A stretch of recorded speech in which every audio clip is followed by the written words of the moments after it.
अस्सलामुअलैकुम नाज़रीन, उम्मीद करता हूँ कि आप तमाम तर लोग खैर खैरियत से होंगे। आज की इस वीडियो में हम बात करेंगे कुरैश उस्मान सीरीज के सीजन 4 के वॉल्यूम नंबर 112 के पार्ट 1 के बारे में। इसके बाकी के पार्ट्स भी कुछ ही देर में हमारे चैनल पर अपलोड कर दिए जाएंगे। चैनल पर पहली मर्तबा आए हैं तो चैनल को फौरन से सब्सक्राइब कर दें। तो चलिए शुरू करते हैं आज की वीडियो। इस एपिसोड का आगाज कुछ इस तरह से होता है। आसमान सुल्ताना अपने सिपाहियों को हुक्म देती हैं कि शेख अदब अली साहब और बाला खातून को फांसी दे दो। यह सुनने के बाद उस्मान साहब अपनी बाजू के करीब छुपाया गया खंजर बाहर निकालते हैं और वहां पर मौजूद सिपाहियों पर हमला कर देते हैं। यह देखने के बाद आसमान सुल्ताना अपने तीर अंदाजों को आवाज लगाती हैं तो इसी दौरान एकतामूर अपना तीर चलाकर वहां पर मौजूद तीर अंदाजों पर हमला कर देता है। फिर देखते ही देखते उस्मान साहब शेख अदब अली साहब और बाला खातून की गर्दनों से रस्सियां काट देते हैं। फिर एकतामूर और कई सिपाही उस्मान साहब शेख अदब अली साहब और बाला खातून के सामने आ जाते हैं। नाजरीन, इसी दौरान एक फ्लैशबैक सीन दिखाया जाता है जहां पर उस्मान साहब के साथी जंदान में दाखिल होते हैं। तभी एक सिपाही एकतामूर से पूछता है क्या हम उस्मान साहब की मदद करें। एकतामूर जवाबन कहता है नहीं, हमारा मकसद किले के अंदर दाखिल होना है, इसलिए उस्मान साहब इन्हें जंदान में मसरूफ रखने की कोशिश में हैं। हम अपने मकसद से नहीं हटेंगे। हम उस वक्त तक इंतजार करेंगे जब तक मुनाफिकों के ऊपर ज़र्ब लगाने का वक्त नहीं आता। ये कहने के बाद एकतामूर और वो सिपाही वहां से आगे बढ़ जाते हैं। फ्लैशबैक सीन खत्म होता है तो उस्मान साहब आसमान सुल्ताना से कहते हैं अब तुम जालिमों में शामिल हो चुकी हो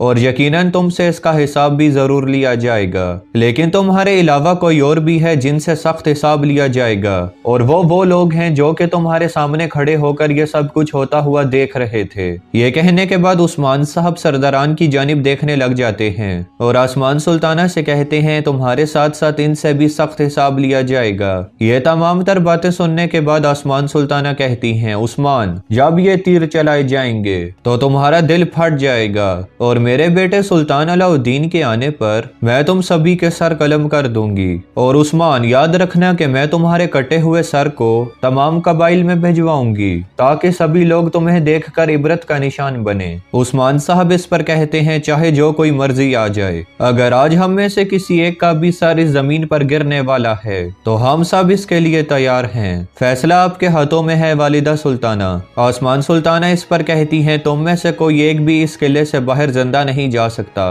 क्योंकि मुझे अब भी बहुत फायदा है। ये कहने के बाद आसमान सुल्ताना ओलोफ को आवाज लगाती हैं तो ओलोफ पीछे से निकल आता है। ये मंजर देखने के बाद बेंगी खातून और ओक्तम साहब भी हैरान और परेशान रह जाते हैं। फिर उस्मान साहब ओलोफ से कहते हैं तुम अभी भी यहाँ पर हो। ओलोफ जवाबन कहता है हाँ उस्मान, मैं यहीं पर हूँ, मैं तुम्हें मारने के लिए यहीं पर हूँ। यह सुनने के बाद उस्मान साहब कहते हैं तो फिर ठीक है, जो पहले अपनी कमान खींचता है हमारे दिल उसके निशाने के लिए तैयार हैं, लेकिन उसके बाद आपका क्या बनेगा आसमान सुल्ताना, जरा मुझे बताइए। अगर आप मुझे मेरे प्यारों के साथ यहाँ से जाने नहीं देंगी तो फिर देखेंगे कि कौन है जो शहादत की आरजू रखता है और कौन है जो मौत से डरता है। मैं अपने शेख और बाला खातून को यहाँ से लेकर जाऊंगा। आसमान सुल्ताना ये सुनने के बाद तंज करते हुए कहती हैं तुम जा सकते हो उस्मान, तुम जा सकते हो, लेकिन अगर तुम मसूद को यहाँ पर छोड़ दो तो मैं तुम्हारी बदतमीजी माफ कर सकती हूँ। उस्मान साहब जवाबन कहते हैं हमारे पास हिम्मत है, लेकिन क्या आप में भी हिम्मत है, मुझे बताइए। देखो जरा आसमान सुल्ताना, क्या तुमने मेरे शेख मोहतरम की तरफ से कोई हिचकिचाहट देखी?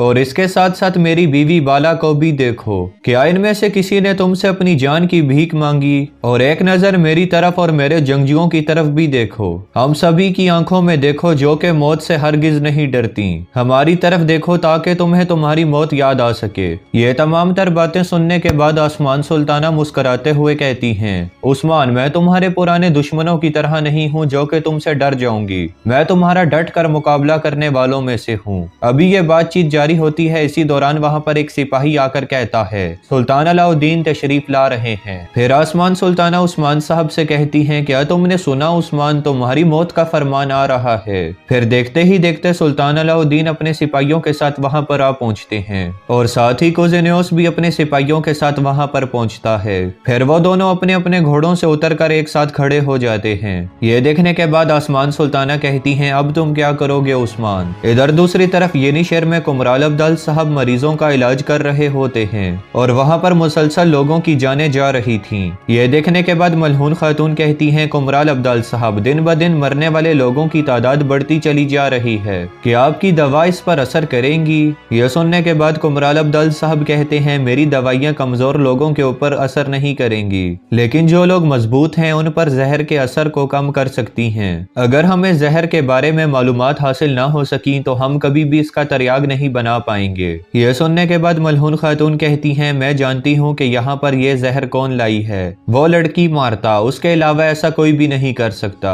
यह सुनने के बाद आयशा खातून कहती हैं, जब से आसमान सुल्ताना आई हैं, वो मारता हमेशा से उसी के साथ ही रहती है और वो अपनी दुकान पर भी बहुत कम नजर आती है। मलहून खातून कहती हैं, वो ये सब कुछ खुफिया तौर पर कर रही है, लेकिन हम उसे रंगे हाथों पकड़ लेंगे। तुम अलजन खातून के साथ मारता का पीछा करोगी, वो जहाँ पर भी जाए उसका पीछा करो, हर जगह की तलाशी लो, हमें कुछ भी करके जहर के जराए का मालूम करना ही होगा। यह सुनने के बाद आयशा खातून अलजन खातून को लेकर वहां से जाने लगती हैं। इधर दूसरी तरफ मारा जंग में सभी लोगों ने अपनी तलवारें मयान से बाहर निकाली हुई थी। फिर सुल्तान अलाउद्दीन सभी को हुक्म देता है कि अपने तीर नीचे कर दो और तलवारें भी। यह सुनने के बाद सल्जूकी सिपाही अपने तीर और तलवारें नीचे कर देते हैं। यह देखने के बाद उस्मान साहब भी अपने सिपाहियों को हुक्म देते हैं तो उनके सिपाही भी अपने तीर कमान और तलवारें नीचे कर देते हैं। फिर सुल्तान अलाउद्दीन हुक्म देता है, इनके सिपाहियों को गिरफ्तार कर लो। यह सुनने के बाद सल्जूकी सिपाही उस्मान साहब के सिपाहियों को गिरफ्तार करने लगते हैं। फिर सुल्तान अलाउद्दीन कहता है, आपने हमेशा ऐसा ही किया है उस्मान साहब, क्या आप कवानीन के बारे में नहीं जानते, क्या आपको आपकी हद के बारे में नहीं मालूम? यह सुनने के बाद उस्मान साहब कहते हैं, जब मेरी खातून और मेरे शेख साहब को कैद किया जाए तब मैं कोई भी कवानीन नहीं मानता।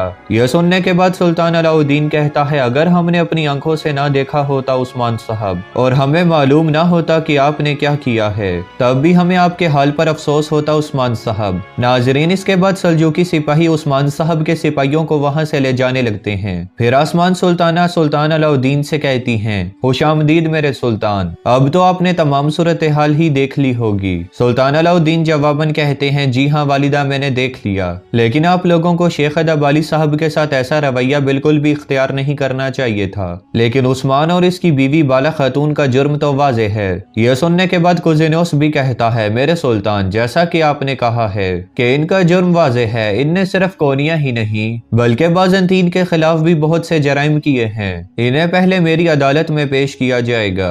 यह सुनने के बाद सुल्तान अलाउद्दीन कहते हैं, तुम ये मुतालबा मुझसे कैसे कर सकते हो कांता कुजिनोस, उस्मान को पहले मेरी अदालत में पेश किया जाएगा और अगर तुम्हें अपनी जान प्यारी है तो मेरी नजरों से दूर हो जाओ। यह सुनने के बाद कुजिनोस कहता है, मेरे सुल्तान, अभी के लिए ऐसा ही ठीक होगा। सुल्तान अलाउद्दीन कहते हैं, अपने इन आदमियों को भी अपने साथ ले जाओ। इसके बाद ओलोफ और उसके आदमी भी कुजिनोस के साथ जाने लगते हैं। उनके वहां से चले जाने के बाद सुल्तान अलाउद्दीन कहते हैं, उस्मान साहब और बाला खातून को अदालत में पेश किया जाए, हत्ता कि इनका जुर्म वाजे है, लेकिन फिर भी फैसला अदालत में ही होगा, तब तक के लिए इन्हें जंदान में ले जाओ सिपाहियों। यह सुनने के बाद सल्जूकी सिपाही जैसे ही उस्मान साहब के करीब जाते हैं तो उस्मान साहब अपनी लात मारकर उन्हें नीचे धकेल देते हैं और उनसे कहते हैं, मुझसे दूर हो जाओ, इस किले के जंदान के बारे में मैं तुमसे बेहतर जानता हूँ, क्योंकि मारा जंग मेरी मलकियत है। यह सुनने के बाद सुल्तान अलाउद्दीन कहते हैं, अदालत के फैसले के बाद ही मालूम होगा उस्मान साहब कि ये आपकी मलकियत रहती है या फिर नहीं।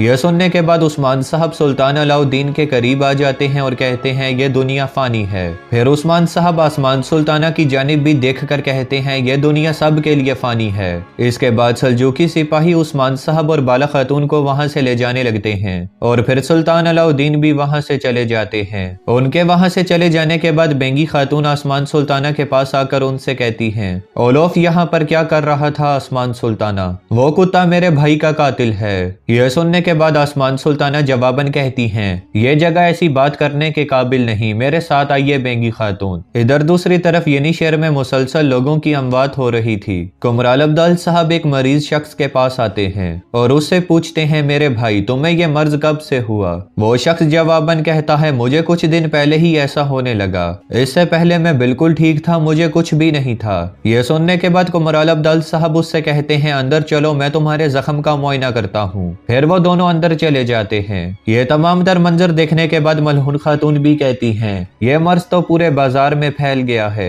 फिर वो अपने एक सिपाही को बुलाकर कहती हैं, बाजार जाओ और जहाँ पर भी इस बीमारी से मुतल्लिक कोई चीज नजर आए उस चीज को जला दो। यह सुनने के बाद वो سپاہی وہاں سے چلا جاتا ہے۔ تو ناظرین اسی کے ساتھ ہی اس پارٹ کا اختتام ہوتا ہے۔ اس سے آگے کے پارٹس بھی کچھ ہی دیر میں ہمارے چینل پر اپلوڈ کر دیے جائیں گے۔ اگر ابھی تک آپ میں سے کسی نے ہمارا چینل سبسکرائب نہیں کیا تو چینل کو فوراً سے سبسکرائب کر لیں۔ میں ملتا ہوں آپ سے اگلی ویڈیو میں، تب تک کے لیے اپنا خیال رکھیے گا۔ اللہ